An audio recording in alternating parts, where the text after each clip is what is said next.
राम राम भी साराना है हमारे डिजिटल प्लेटफॉर्म पे और मेरे यूट्यूब चैनल पे आपका बहुत बहुत स्वागत है। मेरा नाम सुनील कुमार है और अपना सब्जेक्ट कंप्यूटर है। कंप्यूटर की इस नई क्लास में आपका बहुत बहुत स्वागत है। अगर मैं लास्ट क्लास की बात करूं तो लास्ट क्लास में हम डेवलपमेंट ऑफ कंप्यूटर वाला चैप्टर कर रहे थे। उसमें कंप्यूटर के इतिहास के बारे में अपन ने बातचीत करी थी। तो हमारे सब्जेक्ट का नाम क्या है भाई?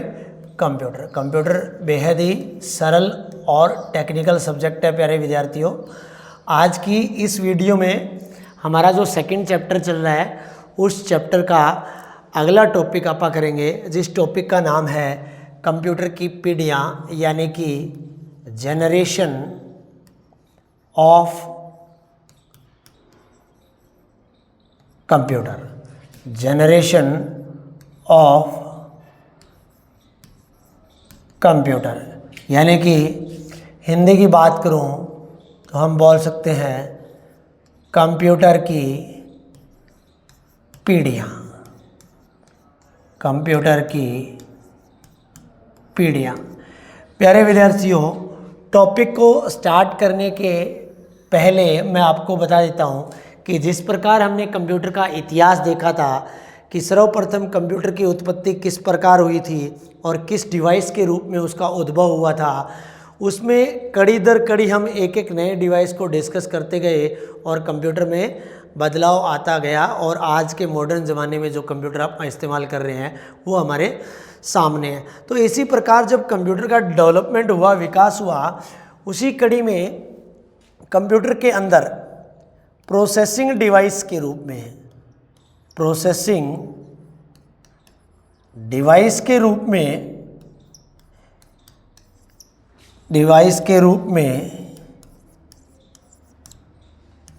एक महत्वपूर्ण हार्डवेयर का इस्तेमाल किया गया भाई। एक महत्वपूर्ण हार्डवेयर का इस्तेमाल किया गया, यानी कि प्रोसेसिंग वाला काम कंप्यूटर के अंदर कौन करता है भाई? सीपीयू। यानी कि सीपीयू के आधार पर, सीपीयू के आधार पर जो अपन कंप्यूटर का वर्गीकरण करते हैं या प्रोसेसिंग डिवाइस जो हार्डवेयर कंप्यूटर में इस्तेमाल किया जाता है प्यारे विद्यार्थियों, उसके आधार पर जब हम कंप्यूटर का वर्गीकरण करते हैं तो वो कंप्यूटर की पीढ़ियाँ या जनरेशन कहलाता है। ठीक है भाई। जब कंप्यूटर में अलग अलग प्रकार के प्रोसेसिंग डिवाइस यूज किए गए तो उनका दौर और उनकी पीढ़ी बदलती गई।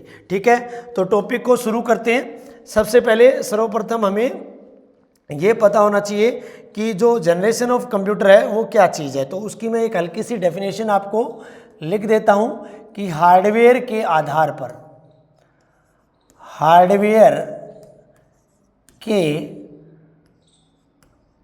आधार पर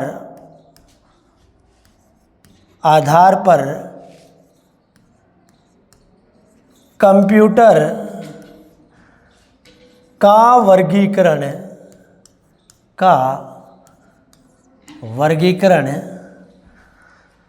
पीढ़ियों में किया जाता है, यानी जनरेशन में किया जाता है, पीढ़ियों में किया जाता है, किया जाता है। आगे है इस आधार पर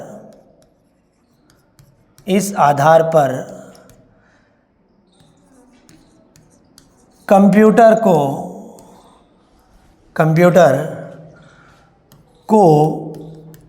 5 पीढ़ियों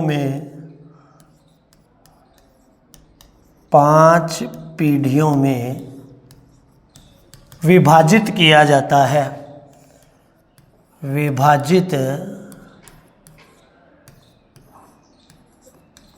किया जाता है, जिसमें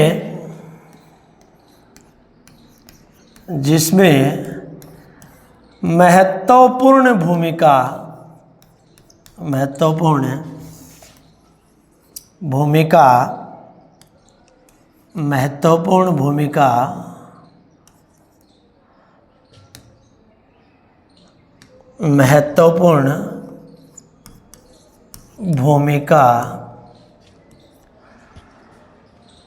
प्रोसेसिंग डिवाइस, प्रोसेसिंग उपकरण या डिवाइस एक ही बात है भाई, महत्वपूर्ण भूमिका प्रोसेसिंग उपकरण या डिवाइस की रहती है। यानी कि सिंपल सी बात है, कंप्यूटर को जो 5 पीढ़ियों में विभाजित किया जाता है तो उसमें सबसे मुख्य रोल किसका रहता है? प्रोसेसिंग उपकरण का या प्रोसेसिंग डिवाइस का रहता है। तो सबसे पहले ये जो 5 पीढ़ियाँ हैं, इन पीढ़ियों को एक एक करके अपन डिस्कस करेंगे। तो उन 5 पीढ़ियों का नाम और कुछ नहीं है, 1 से लेकर के 5 तक उनका नाम ही है। जिस प्रकार सबसे पहले प्रथम पीढ़ी के कंप्यूटर, प्रथम पीढ़ी के कंप्यूटर, फिर दूसरे नंबर पे हो गए दूसरी पीढ़ी के कंप्यूटर, दूसरी पीढ़ी के कंप्यूटर, तीसरे नंबर पे हो गए तीसरी यानी तृतीय पीढ़ी के कंप्यूटर, नंबर 4 पे चौथी या फिर चौथी पीढ़ी के कंप्यूटर, और अंतिम और आखिरी हो गए प्यारे विद्यार्थियों 5वीं पीढ़ी के कंप्यूटर। ये 5 अलग अलग पीढ़ियाँ प्रोसेसिंग डिवाइस या हार्डवेयर के आधार पे कंप्यूटर को वर्गीकृत करती है। प्यारे विद्यार्थियों, अगर मैं पीढ़ी को इंग्लिश में यहाँ लिखना चाहूँ तो जनरेशन लिख सकता हूँ भी, ठीक है, दौर। यानी कि जिस प्रकार कंप्यूटर को बनाया गया उसके अंदर प्रोसेसिंग हेतु सीपीयू का इस्तेमाल किया गया, एक हार्डवेयर का इस्तेमाल किया गया, उस हार्डवेयर के आधार पे इसको 5 भागों में बांट दिया गया। तो सबसे पहले इस टॉपिक के अंदर आप प्रथम पीढ़ी के कंप्यूटर के बारे में जिक्र करेंगे कि इसका दौर कितने टाइम से लेकर के कितने टाइम पर रहा और मुख्य प्रोसेसिंग डिवाइस इस जनरेशन ऑफ कंप्यूटर में किसका इस्तेमाल किया गया। तो प्यारे विद्यार्थियों, सबसे पहले हमारा टॉपिक है यहाँ पे फर्स्ट जनरेशन ऑफ कंप्यूटर, यानी कि प्रथम पीढ़ी के कंप्यूटर, प्रथम पीढ़ी के कंप्यूटर। तो प्यारे विद्यार्थियों, सबसे पहले जब पहली पीढ़ी के कंप्यूटर आए थे उनका जो समय स्टार्ट होता है वो 1942 ईस्वी। अब क्या होता है कि प्यारे विद्यार्थियों, जो पहली पीढ़ी से लेकर के 5वीं पीढ़ी तक के कंप्यूटर है उनकी जो यहाँ पे ईयर वाइज वर्ष के मुताबिक जो टाइमिंग रहेगी वो अलग अलग बुक में आपको अलग अलग मिल जाती है और अलग अलग टीचर अलग अलग करवाते हैं। 1940 भी मिल जाती है, 1942 भी मिल जाती है, 1945 भी मिल जाती है। तो ये जो वर्ष है वो इतना इम्पोर्टेंट या इतना ऑथेंटिक नहीं है, एक कंप्लीट दौर रहा था और ज़्यादातर बुक्स के अंदर और ज़्यादातर ऑथेंटिकेट 1942 है। तो पहली पीढ़ी के कंप्यूटर जो है 1942 ईस्वी से 1955 या 56 ईस्वी तक आई, ठीक है। यानी फर्स्ट जनरेशन ऑफ कंप्यूटर जब बने थे वो 1942 से 1955-56 तक इनको बनाया गया था। अब मुख्य बात आती है कि पहली पीढ़ी के कंप्यूटर, क्योंकि किसी भी पीढ़ी के कंप्यूटर जो है वो एक हार्डवेयर यानी कि प्रोसेसिंग डिवाइस के आधार पर बांटे गए। तो इसके अंदर जो हार्डवेयर यूज हुआ उसको हिंदी में कहा जाता है निर्वात नली या वाल्व, इंग्लिश में वैक्यूम ट्यूब्स। यानी कि प्यारे विद्यार्थियों, पहली पीढ़ी के जो कंप्यूटर थे वो 1942 से लेकर के 1955-56 ईस्वी तक बनाए गए और उनके अंदर मुख्य प्रोसेसिंग डिवाइस के रूप में निर्वात नलियों का या वॉल्व यानी कि वैक्यूम ट्यूब का इस्तेमाल किया गया। तो ये फर्स्ट जनरेशन ऑफ कंप्यूटर है। यहाँ पे बात आती है निर्वात नली या वैक्यूम ट्यूब को 1904 ईस्वी में सर्वप्रथम जॉन एम्ब्रोस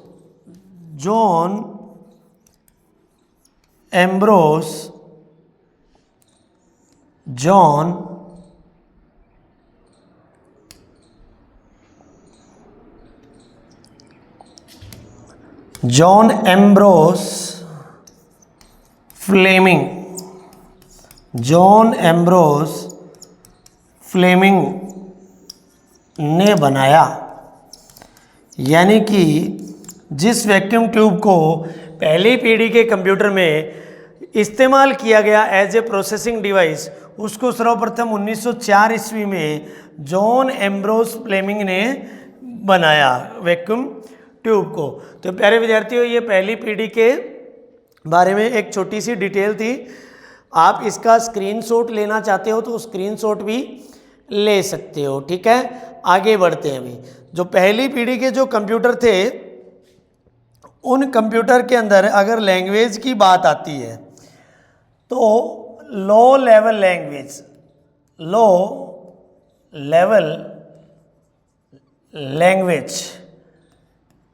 का इस्तेमाल हुआ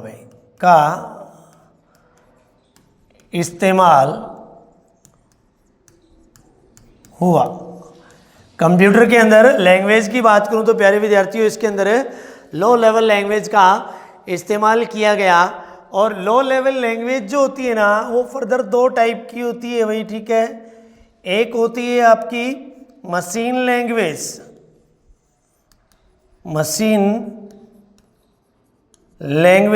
एक होती है बेटा असेंबली लैंग्वेज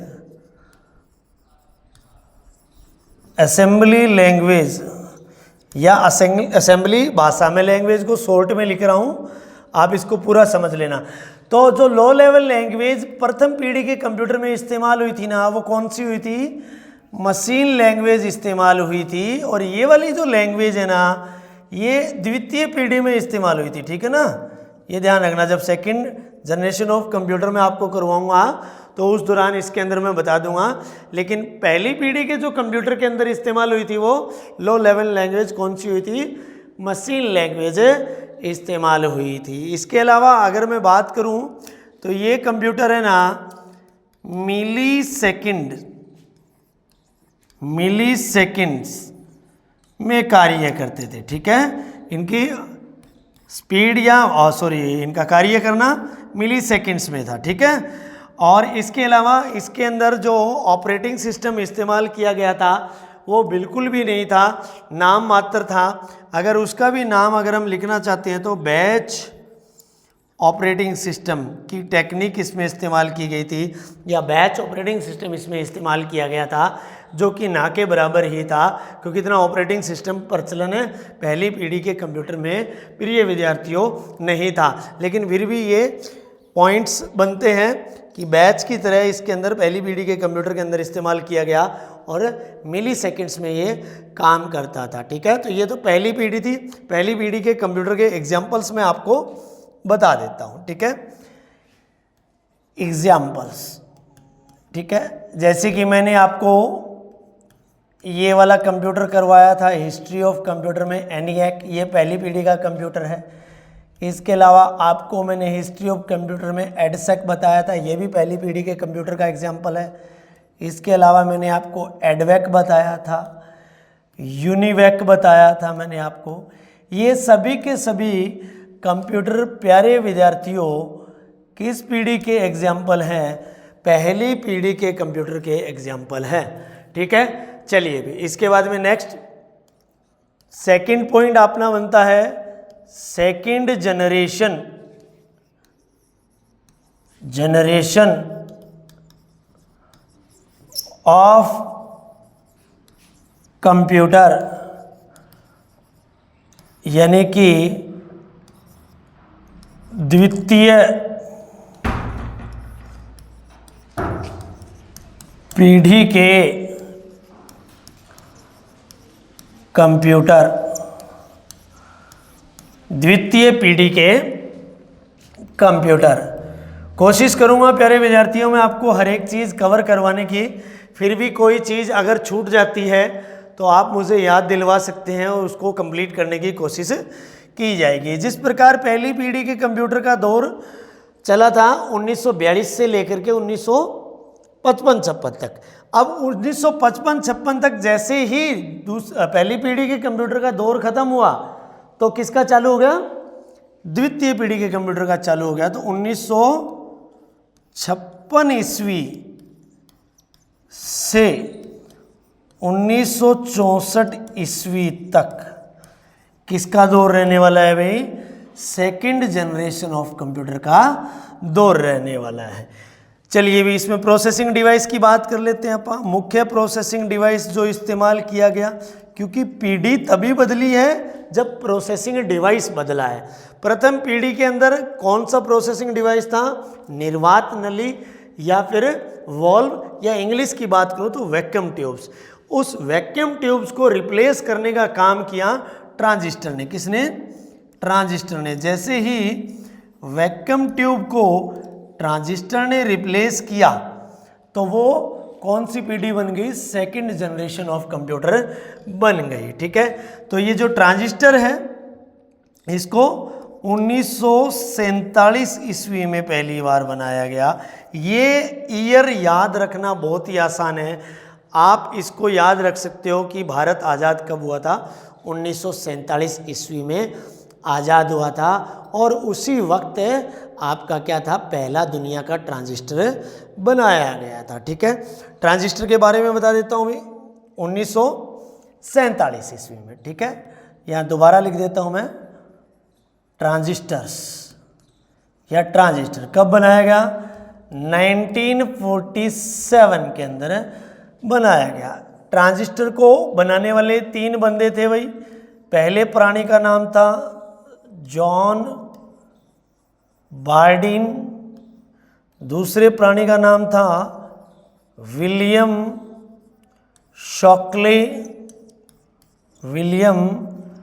शॉकले, तीसरे प्राणी का नाम था वॉल्टर ब्रेटन। वॉल्टर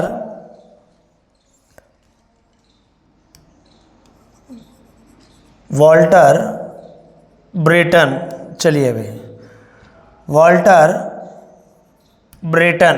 ठीक है, ये तीनों बंदों ने AT and T bell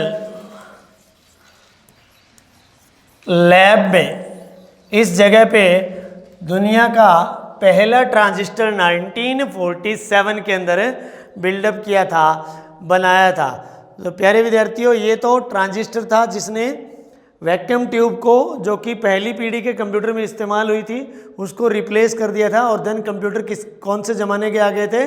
second generation of computer अमल में आ गए थे। इसके बाद में अगर बात करूं मैं इस श्रेणी के कंप्यूटर में या इस पीढ़ी के कंप्यूटर के अंदर भाषा कौन सी इस्तेमाल की गई थी भी? लो लेवल लैंग्वेज का इस्तेमाल हुआ था। कौन सी लैंग्वेज का? लो लेवल लैंग्वेज का। अब मैंने पिछली स्लाइड के अंदर या पिछली पीढ़ी के अंदर आपको बताया था कि लो लेवल लैंग्वेज कितने प्रकार की थी? 2 प्रकार की थी। एक तो कौन सी थी? Machine language. मशीन लैंग्वेज को तो पहली पीढ़ी के कंप्यूटर में इस्तेमाल कर लिया गया। लेकिन दूसरी जो मैंने बताई थी असेंबली भाषा, कौन सी थी? असेंबली भाषा। इसको द्वितीय पीढ़ी के कंप्यूटर में इस्तेमाल किया गया था। द्वितीय पीढ़ी के कंप्यूटर में इस्तेमाल किया गया था। असेंबली भाषा को कब बनाया गया भाई? 1952 ईस्वी के अंदर बनाया था। ठीक है, किसने बनाया था भाई? Doctor grace hopper. किसने बनाया भाई? डॉक्टर ग्रेस हॉपर ने 1952 ईस्वी के अंदर आपकी असेंबली भाषा का निर्माण किया था। तो ये चीज़ आपको याद रह जाएगी। चलिए भी आगे बढ़ते हैं। अब यहाँ पे लो लेवल लैंग्वेज तो इस्तेमाल की गई थी, लेकिन एक चीज़ अगर और देखी जाए तो प्यारे विद्यार्थियों, इस पीढ़ी के कंप्यूटर के इस पीढ़ी के कंप्यूटर समय दौरान यानी कि जब समय दूसरी पीढ़ी के कंप्यूटर का चल रहा था तब समय दौरान हाई लेवल लैंग्वेज, उच्च स्तरीय भाषा, हाई लेवल लैंग्वेज का विकास हुआ। यानी कि दूसरी पीढ़ी के कंप्यूटर के दौरान जो हाई लेवल लैंग्वेज थी, उच्च स्तरीय भाषा थी, उसका विकास चालू हो गया था। और उस एवज में दुनिया की पहली हाई लेवल लैंग्वेज जिसका नाम है फोर्ट्रान, उसका पूरा नाम क्या है प्यारे विद्यार्थियों? फॉर्मूला ट्रांसलेशन, इसको बनाया गया। ठीक है, इसको कब बनाया गया? अभी 1957 ईस्वी में बनाया गया। 1957 ईस्वी में बनाया गया। किसने बनाया? जॉन बेकस भाई साहब ने बनाया अभी। ठीक है, जॉन बेकस ने 1957 ईस्वी में दुनिया की पहली हाई लेवल लैंग्वेज आपकी फोर्ट्रान, जिसका पूरा नाम है फॉर्मूला ट्रांसलेशन, इसको बना दिया था। ठीक है, जॉन बेकस ने। तो इसको मैं लिख देता हूं यहाँ पे। ये कौन सी थी भाई? दुनिया की पहली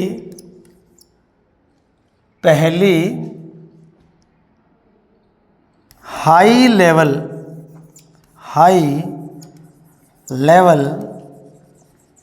लैंग्वेज थी। किसकी बात कर रहा हूं मैं? फोर्ट्रान यानी कि फॉर्मूला ट्रांसलेशन, जिसको 1957 ईस्वी के अंदर जॉन बेकस भाई साहब ने बनाया था, जो कि दुनिया की पहली हाई लेवल लैंग्वेज थी। अब बारी आती है इस पीढ़ी के कंप्यूटर के एग्जाम्पल के बारे में बातचीत कर लेते हैं। तो IBM जो सीरीज है आपकी, IBM जो सीरीज है उसका एक कंप्यूटर था 7099। एग्जाम्पल द्वितीय पीढ़ी के कंप्यूटर IBM 7099। एक था आपका CDC 1604। एक था आपका IBM 1401 एटसेट्रा। प्यारे विद्यार्थियों, ये जो तीनों कंप्यूटर के मैंने नाम लिखे हैं, ये आपके सेकंड जनरेशन कंप्यूटर के उदाहरण थे। सेकंड जनरेशन कंप्यूटर के बाद में बारी आती है नंबर 3 पर। थर्ड जनरेशन ऑफ कंप्यूटर, तीसरी पीढ़ी के कंप्यूटर।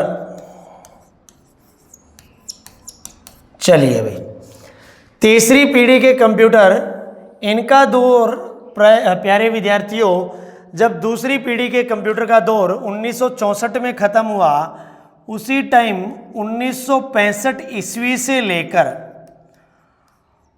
1975 ईस्वी तक इनका दौर रहा है। तीसरी पीढ़ी के computer, third generation of computer का दौर आपका 1965 ईस्वी से 1975 ईस्वी तक रहा। एक सन और आपको बता देता हूँ, कुछ एक किताब में प्यारे विद्यार्थियों, ये जो एंडिंग वाला जो सन है ना, ये 1971 भी दिया हुआ है। तो थोड़ा सा इसको भी आप अपने माइंड में रखना, अपने ध्यान में रखना। बाकी इसके बारे में मैंने पीरियड ऑफ टाइम के बारे में बता दिया, इतना ज़्यादा मायने नहीं रखता है, ज़्यादा इनका प्रोसेसिंग डिवाइस से मायने रखता है। अब तीसरी पीढ़ी के कंप्यूटर के अंदर ट्रांजिस्टर के स्थान पे क्या आ गया था? IC आ गया था, जिसका पूरा नाम है integrated circuit. Integrated circuit, Hindi में अगर मैं बात करूं तो एकीकृत परिपथ। ये आईसी जो है ये किसके स्थान पे आ गई थी भाई? ये आपके ट्रांजिस्टर के स्थान पे आ गई थी। तो जो आईसी होती है ना, ये एक चिप होती है भी प्यारे विद्यार्थियों। क्या होती है? एक है चिप होती है, और जो किससे मिलकर बनती है, किससे बनी होती है? सिलिकॉन से बनी होती है। सिलिकॉन किससे प्राप्त होती है भी? सिलिका से प्राप्त होती है। और सिलिका कहाँ से मिलती है भाई? रेत से प्राप्त होती है। तो प्यारे विद्यार्थियों, रेत से सिलिका मिलती है, सिलिका से सिलिकॉन धातु बनती है, और सिलिकॉन धातु से बनी हुई एक चिप जो होती है उसको क्या कहा जाता है? आईसी कहा जाता है। और इस चिप के ऊपर क्या लगी होती है? ट्रांजिस्टर्स की संख्या रखी होती है। ठीक है, ट्रांजिस्टर्स की संख्या एकत्रित होती है भी। ठीक है, बहुत सारे ट्रांजिस्टर्स को इस सिलिकॉन चिप पर स्थापित कर दिया जाता है, उसके बाद में इंटीग्रेटेड सर्किट आईसी चिप बन जाती है। चलिए अभी इसके बारे में थोड़ा और डिटेल में देख लेते हैं प्यारे विद्यार्थियों। बात करी थी हमने तीसरी पीढ़ी के कंप्यूटर में क्या होती है? आईसी मुख्य प्रोसेसिंग डिवाइस के रूप में इस्तेमाल की गई। ठीक है, processing device of third generation computer is IC. दुनिया की सर्वप्रथम पहली आईसी को 12 मई 1958 ईस्वी को जैक किल्बी और इसके साथ में एक और प्राणी मिला हुआ था जिसका नाम है रॉबर्ट नॉइस। इन दोनों ने मिलकर के दुनिया की पहली आईसी 12 मई 1958 को बनाई। मेन मुख्य रोल किसका रहा था? जैक किल्बी का रहा था। और साथ में कौन था भाई? रॉबर्ट नॉइस था। ठीक है, चलिए आईसी के बारे में आगे बात कर लेते हैं। आईसी में थोड़ी देर पहले मैंने आपको बताया था कि आईसी पर क्या रखे होते हैं? ट्रांजिस्टर्स रखे होते हैं। क्या रखे होते हैं भाई? ट्रांजिस्टर्स की संख्या होती है। ठीक है, और ट्रांजिस्टर को उनके सिलिकॉन चिप के ऊपर चिपकाया जाता है या रखा जाता है। जितने ज़्यादा ट्रांजिस्टर्स होंगे किसी आईसी चिप पे, वो उतनी ही ज़्यादा पावरफुल होगी या उतनी ज़्यादा प्रोसेस करने योग्य होगी। ठीक है, तो आईसी को मुख्य रूप से 5 अलग अलग भागों में बांटा गया है। ठीक है, एक होती है आपकी एसएसआई, एक होती है आपकी एमएसआई, एक होती है आपकी एलएसआई, एक होती है आपकी वीएलएसआई, और एक लास्ट होती है आपकी यूएलएसआई। इन सब की फुल फॉर्म भी मैं बता दूंगा आपको। ये 5 भागों में इसलिए बांटी गई है, अलग अलग प्रकार की आईसी पे जो ट्रांजिस्टर की संख्या है वो वेरी करती है यानी बदलती है। ठीक है, एसएसआई पे सबसे कम होती है और यूएलएसआई पे सबसे अधिक होती है। तो सबसे पहले आप बात कर लेते हैं एसएसआई। सबसे पहले बात कर लेते हैं आप एसएसआई। एसएसआई इसका पूरा नाम होता है प्यारे विद्यार्थियों स्मॉल स्केल इंटीग्रेशन,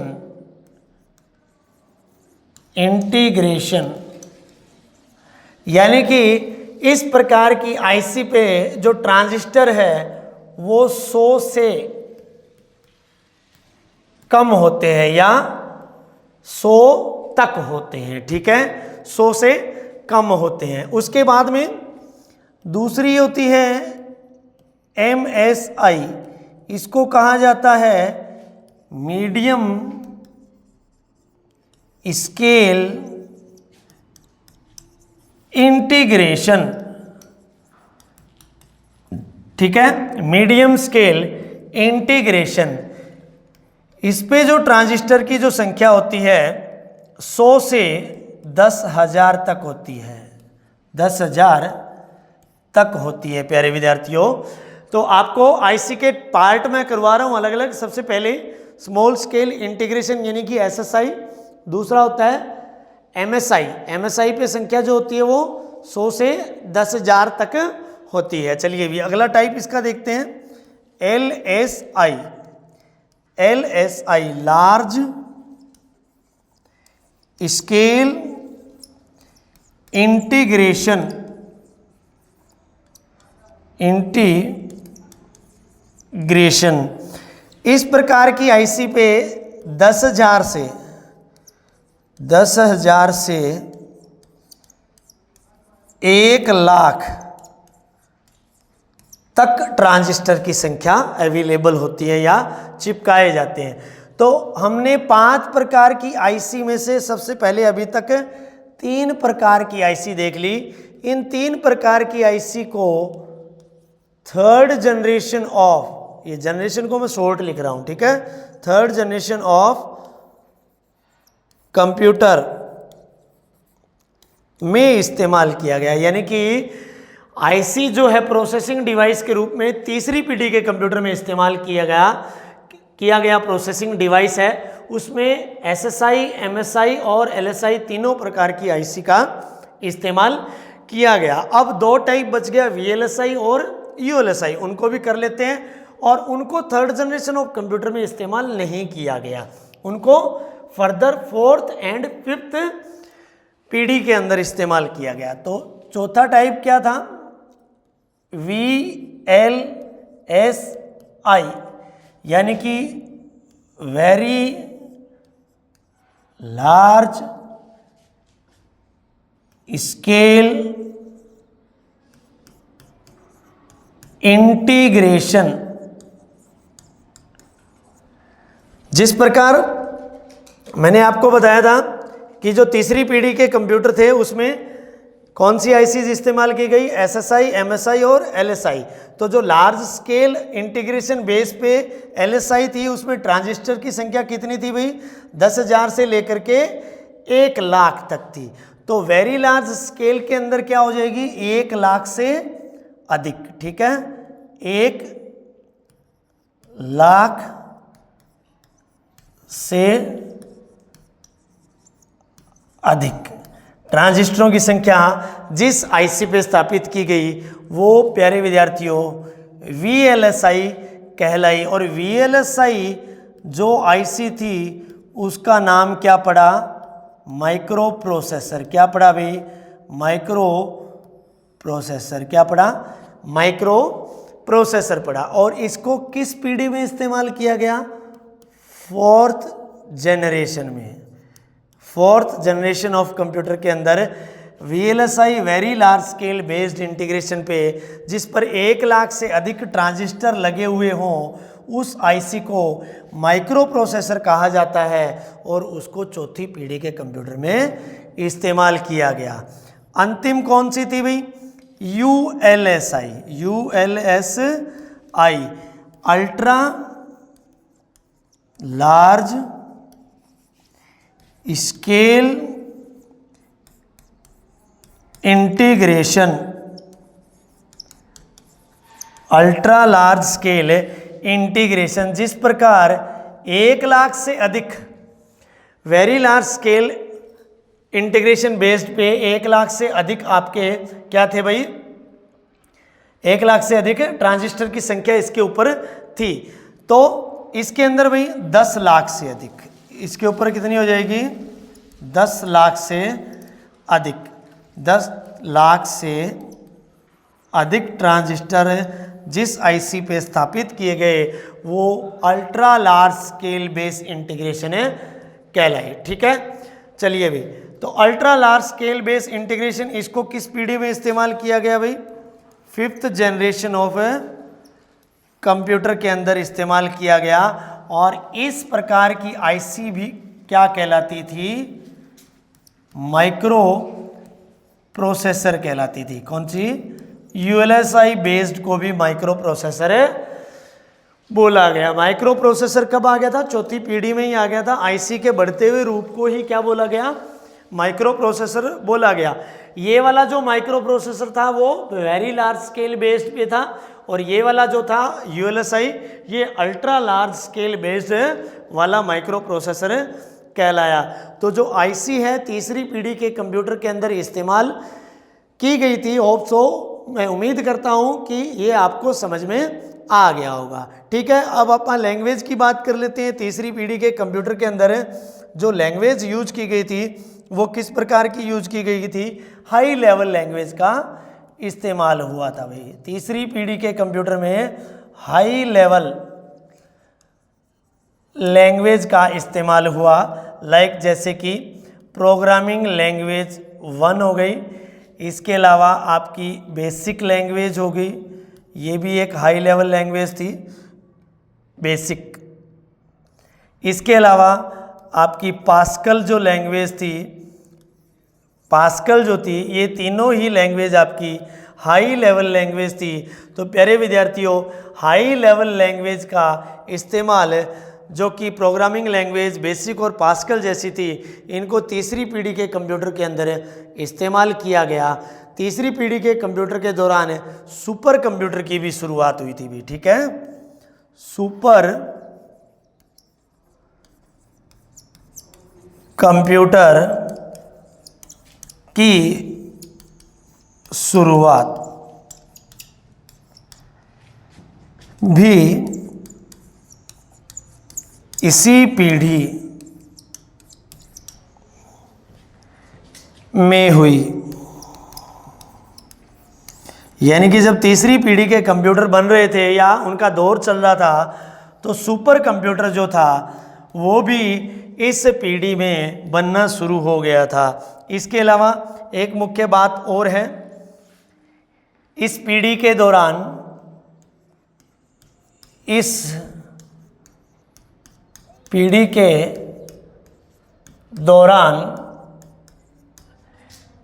इंटरनेट की भी शुरुआत हुई थी भी। इंटरनेट की शुरुआत हुई। इंटरनेट वाले चैप्टर में या कंप्यूटर नेटवर्क वाले चैप्टर में जो कंप्यूटर नेटवर्क की शुरुआत हुई थी, तो कंप्यूटर नेटवर्क की शुरुआत भी इसी, इंटरनेट भी एक क्या है? कंप्यूटर नेटवर्क ही है। CN इसको मैं शॉर्ट में लिख देता हूं, कंप्यूटर नेटवर्क। ठीक है, इंटरनेट एक कंप्यूटर नेटवर्क ही है। नेटवर्क, ठीक है, कंप्यूटर नेटवर्क ही है। अगर कंप्यूटर नेटवर्क की शुरुआत पूछ ले तो भी यही उत्तर आएगा। अगर इंटरनेट की शुरुआत ही, तो इंटरनेट क्या है? एक कंप्यूटर नेटवर्क का प्यारे विद्यार्थियों एग्जाम्पल ही है। तो कंप्यूटर नेटवर्क की जो शुरुआत है ना, वो इसी पीढ़ी के दौरान हुई थी। और जो कंप्यूटर नेटवर्क सबसे पहला बनाया गया था उसका नाम था ARPA नेट। ठीक है, ARPANET। डिटेल्स में कंप्यूटर नेटवर्क या इंटरनेट वाला चैप्टर आएगा, उसमें मैं आपको ये बताऊंगा। ये 1969 की बात है भाई। 1969 के दौरान कंप्यूटर नेटवर्क की जो शुरुआत हुई थी वो भी इसी पीढ़ी के कंप्यूटर का दौर चल रहा था। इसी पीढ़ी के कंप्यूटर के दौर के टाइम पे आपकी जो है कंप्यूटर नेटवर्क की शुरुआत हुई थी। अगर मैं एक कंप्यूटर की बात करूं, PDP-8, PDP-8 22 मार्च 1965 ईस्वी। ये कंप्यूटर भी जो कि दुनिया का पहला मिनी कंप्यूटर था, दुनिया का पहला मिनी कंप्यूटर था, मिनी कंप्यूटर था। ठीक है, इसको भी तीसरी पीढ़ी के कंप्यूटर के दौर के दौरान ही बनाया गया। PDP-8 प्रोग्राम्ड डेटा प्रोसेसर, इसका पूरा नाम क्या होता है भाई? Programme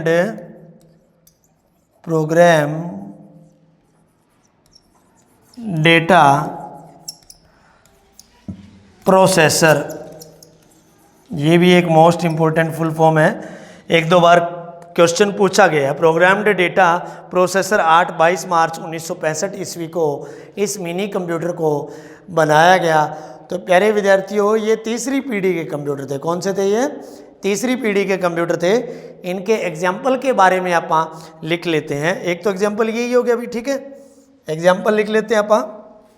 example of third generation computer, PDP 8 हो गया, एक PDP 11 हो गया, PDP 11 हो गया, IBM 360 की सीरीज हो गई भाई, IBM 360 की सीरीज होगी, IBM 370 भी हो गया, IBM 300, ये सभी के सभी प्यारे विद्यार्थियों आपके तीसरी पीढ़ी के कंप्यूटर के उदाहरण हैं। PDP 8 हो गया, PDP 11 हो गया, IBM 360 हो गया, IBM 370 हो गया। इसके अलावा अगर आप एक आधा और लिखना चाहते हो तो जैसे कि वैक्स हो गया, आपका वैक्स 750 हो गया, ये सभी तीसरी पीढ़ी के कंप्यूटर का उदाहरण है। चलिए अभी नेक्स्ट देखते हैं। इसके बाद में आता है फोर्थ जनरेशन ऑफ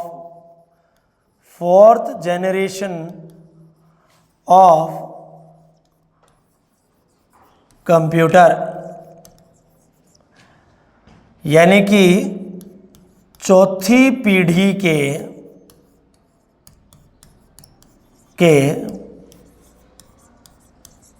कंप्यूटर, चौथी पीढ़ी के कंप्यूटर। जैसे ही तीसरी पीढ़ी के कंप्यूटर का दौर खत्म हुआ उसके बाद में स्टार्ट होता है चौथी पीढ़ी के कंप्यूटर का दौर।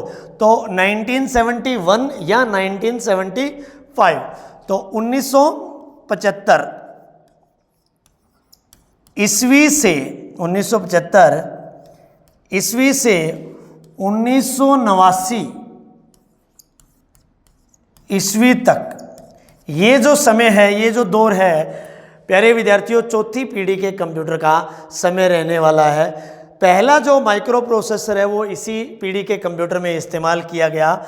इसमें जो प्रोसेसिंग डिवाइस इस्तेमाल लिया गया वो मैं कह सकता हूँ कि आईसी का जो बढ़ता हुआ प्रोसेसिंग डिवाइस आईसी का बढ़ता हुआ रूप, यानी कि उसको बोला गया VLSI। इसकी फुल फॉर्म में पहले ही आपको बता चुका हूं, very large scale integration. VLSI micro processor है, ठीक है, माइक्रो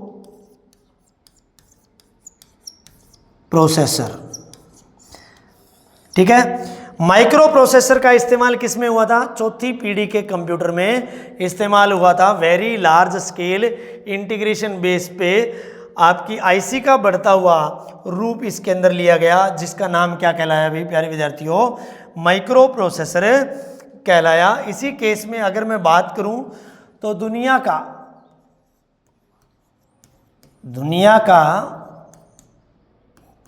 पहला माइक्रो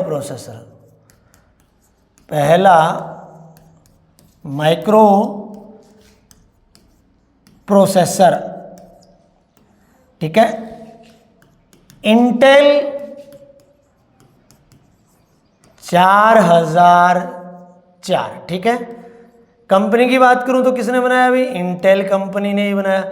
उसका पूरा नाम हो जाएगा इंटेल कॉरपोरेशन, ठीक है। 1971 ईस्वी में, ठीक है। आदमी की बात करूं तो M.E. हॉफ, ठीक है भाई।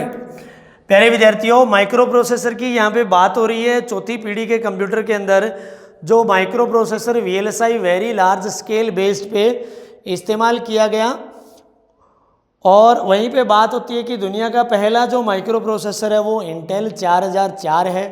कंपनी की बात करी जाए तो इंटेल कॉरपोरेशन ने बनाया, 1971 ईस्वी में बनाया। अगर किसी पर्टिकुलर बंदे की बात करी जाए तो वो M.E. हॉफ ने बनाया था। किसने बनाया था भाई? M.E. हॉफ ने बनाया था। वहीं पे अगर मैं माइक्रो कंप्यूटर की बात करूँ वो तो चलो सम फैक्ट्स में लिखवा दूंगा मैं, जो मोस्ट इंपॉर्टेंट या इंपॉर्टेंट फैक्ट्स जो होंगे उसमें लिखवा दूंगा। वहीं पे मैं अगर पीसी की बात करूं, पर्सनल कंप्यूटर, जो माइक्रो कंप्यूटर है ना, जिस भी कंप्यूटर के अंदर माइक्रो प्रोसेसर का इस्तेमाल किया गया उसी कंप्यूटर को क्या कहा गया? माइक्रो कंप्यूटर कहा गया, और उसी को पीसी यानी पर्सनल कंप्यूटर कहा गया। तो ये जो नाम है, सर्वप्रथम जो नाम है ये किस कंपनी ने दिया? IBM कंपनी ने दिया। कब दिया? 1981 में दिया। कब दिया? 1981 में दिया। और वो जो पहला पर्सनल कंप्यूटर या दुनिया का पहला जो माइक्रो कंप्यूटर था उसका नाम भी क्या था भाई? अल्टेयर 8800। अल्टेयर 8800 दुनिया का पहला आपका माइक्रो कंप्यूटर था। तो प्यारे विद्यार्थियों, ये चीज़ माइक्रो प्रोसेसर के बारे में थी। अब आप देख लेते हैं चौथी पीढ़ी के जो कंप्यूटर हैं उनके कुछ एग्जाम्पल्स देख लेते हैं, ठीक है। जैसे कि चौथी पीढ़ी के कंप्यूटर है उसके उदाहरण, जैसे कि DEO 10, एक हो गया आपका स्टार 1000, एप्पल हो गया आपका एप्पल मैकिन्टॉश, इसके अलावा आपका इंटेल 4004, इंटेल 4004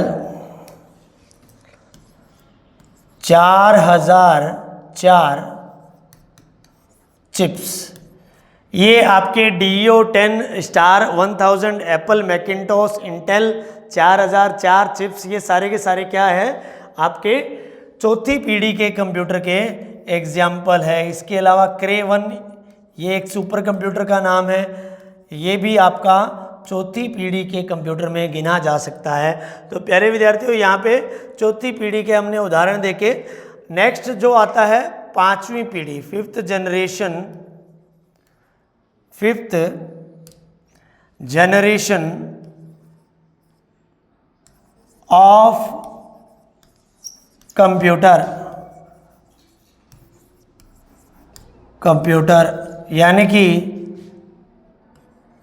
पांचवी पीढ़ी के कंप्यूटर। अब इसके दौर की बात आती है प्यारे विद्यार्थियों। जैसे ही चौथी पीढ़ी के कंप्यूटर का दौर खत्म हुआ था तो वो टाइम था 1989, ठीक है, 1989 से वर्तमान तक ये जो दौर है, ये जो समय है, वो पांचवी पीढ़ी के कंप्यूटर का चल रहा है। प्यारे विद्यार्थियों, प्रोसेसिंग डिवाइस के रूप में इसमें भी किसका इस्तेमाल हुआ था? माइक्रो प्रोसेसर का इस्तेमाल हुआ था। किसका इस्तेमाल हुआ था?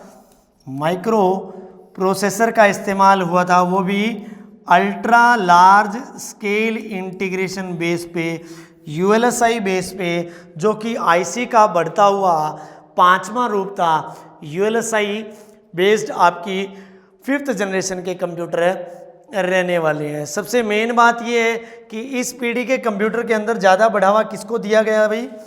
AI को, यानी कि ठीक आर्टिफिशियल इंटेलिजेंस, यानी कि AI तथा रोबोटिक्स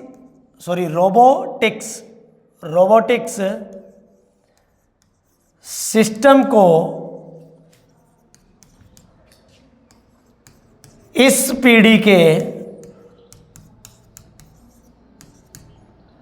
कंप्यूटर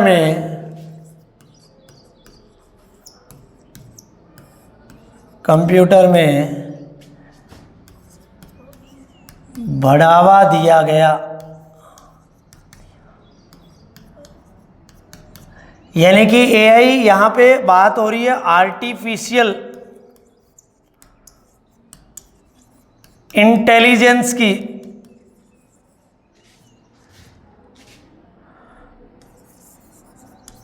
आर्टिफिशियल इंटेलिजेंस यानी कि कृत्रिम बुद्धिमत्ता को ज़्यादा ध्यान में रखते हुए इस पीढ़ी के कंप्यूटर को बनाया गया प्यारे विद्यार्थियों। और आज के टाइम पे AI कितना पॉपुलर है ये आप भी जानते हो। तो वर्तमान समय में जो पांचवी पीढ़ी के कंप्यूटर का एग्जाम्पल है वो मैं आपको लिख के बता देता हूँ यहाँ पे। Examples of fifth generation computer, जैसे कि AI हो गया, रोबोटिक्स हो गया, पाम टॉप्स हो गया, डेस्कटॉप्स हो गया, डेस्कटॉप हो गया, लैपटॉप हो गया, ठीक है, एटसेट्रा। ये सभी आपके 5th जनरेशन ऑफ कंप्यूटर के एग्जाम्पल रहने वाले हैं प्यारे विद्यार्थियों। तो यहाँ पे जो मैंने हार्डवेयर के आधार पे आपको अलग अलग प्रकार के कंप्यूटर, जिसमें कभी वैक्यूम ट्यूब का इस्तेमाल किया, कभी ट्रांजिस्टर का इस्तेमाल किया गया, किसी में आईसी का इस्तेमाल किया गया, किसी में आईसी के बढ़ते हुए रूप वीएलएसआई या यूएलएसआई का इस्तेमाल किया गया। तो हार्डवेयर के आधार पे सीपीयू का जो इस्तेमाल हुआ, उस आधार पे हमने कंप्यूटर को 5 अलग अलग पीढ़ियों के अंदर बांटा और एक एक पीढ़ी को डिस्कस करने की कोशिश करी। उम्मीद करता हूँ कि यहाँ तक तो पीढ़ियाँ तुम्हें समझ में आई गई होगी। 1-2 पॉइंट्स जो इम्पोर्टेंट फैक्ट्स हैं उसके बारे में आप बातचीत कर लेते हैं, ठीक है। तो हम वी कैन से दैट कि some important facts about the computer. यहाँ पे मैं लिख देता हूँ some important points about computer. चीज़ें प्यारे विद्यार्थियों आपको करवाने की कोशिश की गई है। अगर इसमें बाई चांस गलती हो भी जाए तो मैं इसको करेक्ट करने की पूरी कोशिश करूँगा, और आप भी मेरा इसमें साथ देने की पूरी कोशिश करना कि अगर कोई चीज़ गलत हो गई है तो उसको आप कमेंट में मुझे बता सकते हो कि सर ये चीज़ है ना, हमने गूगल करके देखी और आपसे गलत हो गई, तो उसको हम नेक्स्ट टाइम ज़रूर करेक्ट करने की कोशिश करेंगे। चलिए भी नंबर 1 पॉइंट, सिंपल पॉइंट मैं आपको इसमें बता रहा हूँ, हो सकता है कुछ पॉइंट्स आपको आते भी हों, ठीक है। जैसे कि सीपीयू को, पहला पॉइंट है सीपीयू को कंप्यूटर का दिमाग कहा जाता है, ठीक है भाई। अब सीपीयू को कंप्यूटर का दिमाग कहा जाता है। पिछले चैप्टर में परिचय वाले में मैंने आपको सीपीयू के 3 भाग बताए थे। एक भाग बताया था एएलयू, अर्थमेटिक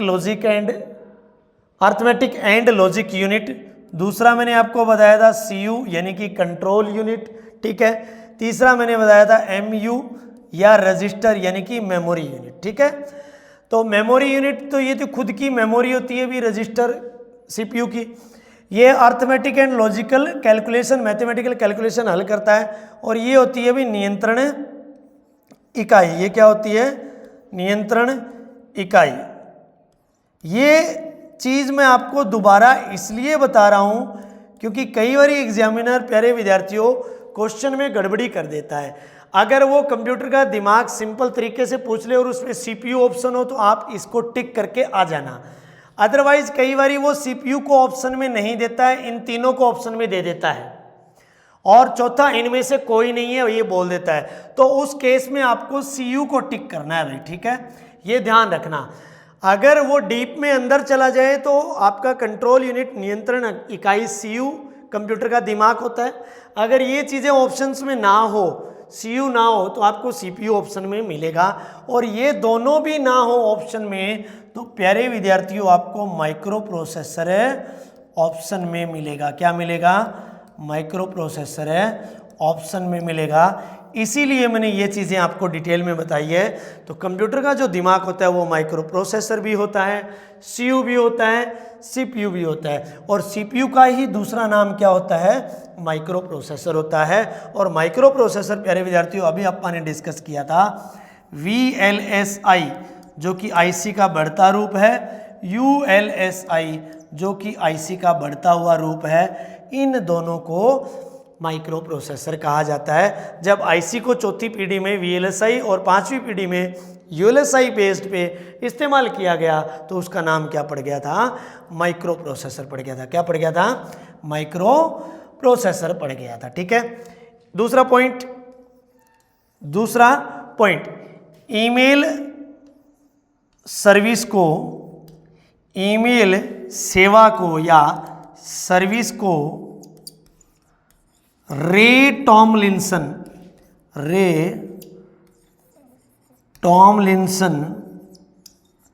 ने चालू किया या स्टार्ट किया। चालू किया। ठीक है, एक ये पॉइंट हो गया। अब ईमेल आ ही गया है तो इसका पूरा नाम क्या होता है भाई? इलेक्ट्रॉनिक मेल, और मेल का मतलब होता है मैसेज। ठीक है भाई, मैसेज को मेल कहा जाता है, और डिजिटली जिसको सेंड किया जाए बिना कागज के उसको इलेक्ट्रॉनिकली कहा जाता है, इलेक्ट्रॉनिक मेल ईमेल होता है। तो ईमेल की सर्विस या सेवा किसने चालू करी थी? री टॉमलिंसन ने चालू की थी। ठीक है, चलिए एक पॉइंट या 2 पॉइंट और है वो मैं लिखवा देता हूं आपको। ईमेल का नाम है तो ईमेल के बारे में ही बता देता हूं। नंबर 3 पॉइंट, भारत में फ्री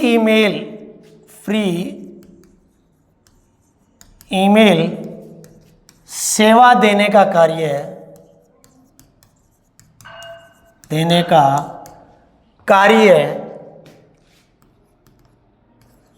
शब्बीर भाटिया ने किया।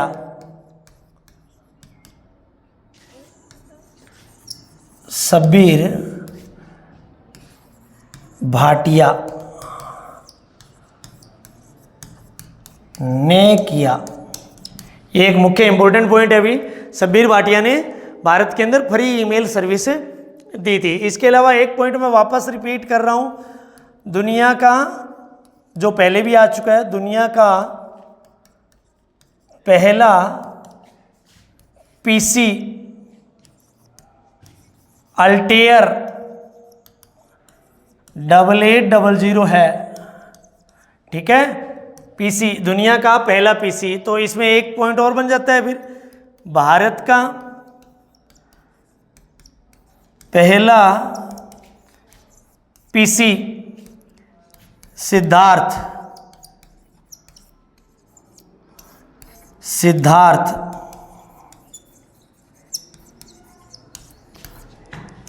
है। तो प्यारे विद्यार्थियों, 4 से 5 पॉइंट मैंने some important facts of computer के अंदर करवा दिए हैं। तो यहाँ पे डेवलपमेंट ऑफ कंप्यूटर वाले चैप्टर के अंदर अपना दूसरा टॉपिक कंप्यूटर की पीढ़ियाँ यानी कि generation of computer successfully complete हो चुका है। उम्मीद करता हूँ आपको क्लास पसंद आई होगी। ज़रूर इस क्लास को लाइक करने की कोशिश करें, और एक दूसरे अपने दोस्तों के साथ में अगर क्लास अच्छी लगी हो तो शेयर भी ज़रूर करें, और चैनल को सब्सक्राइब ज़रूर करें ताकि आगे आने वाली जो वीडियोस हैं वो आपको सबसे पहले उसका नोटिफिकेशन मिल सके। ठीक है, तो बहुत बहुत धन्यवाद क्लास देखने के लिए। मिलते हैं अगले चैप्टर के इस चैप्टर के अगले टॉपिक के दौरान। Thank you so much.